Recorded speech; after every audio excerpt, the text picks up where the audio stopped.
Hello, in this video I'm gonna show you how to activate and use Clipboard for the keyboard on your Samsung Galaxy A53 5G.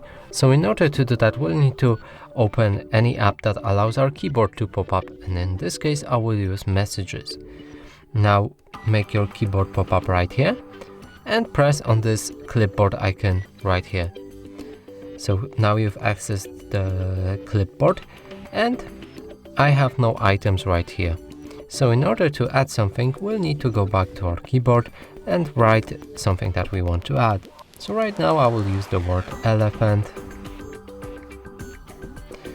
Select it, press copy and go back to your clipboard, and this word will be here available to paste multiple times.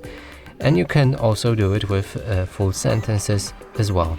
Now in order to delete this word from our clipboard, we'll need to press on this trash icon and then select the words that we want to delete and press delete.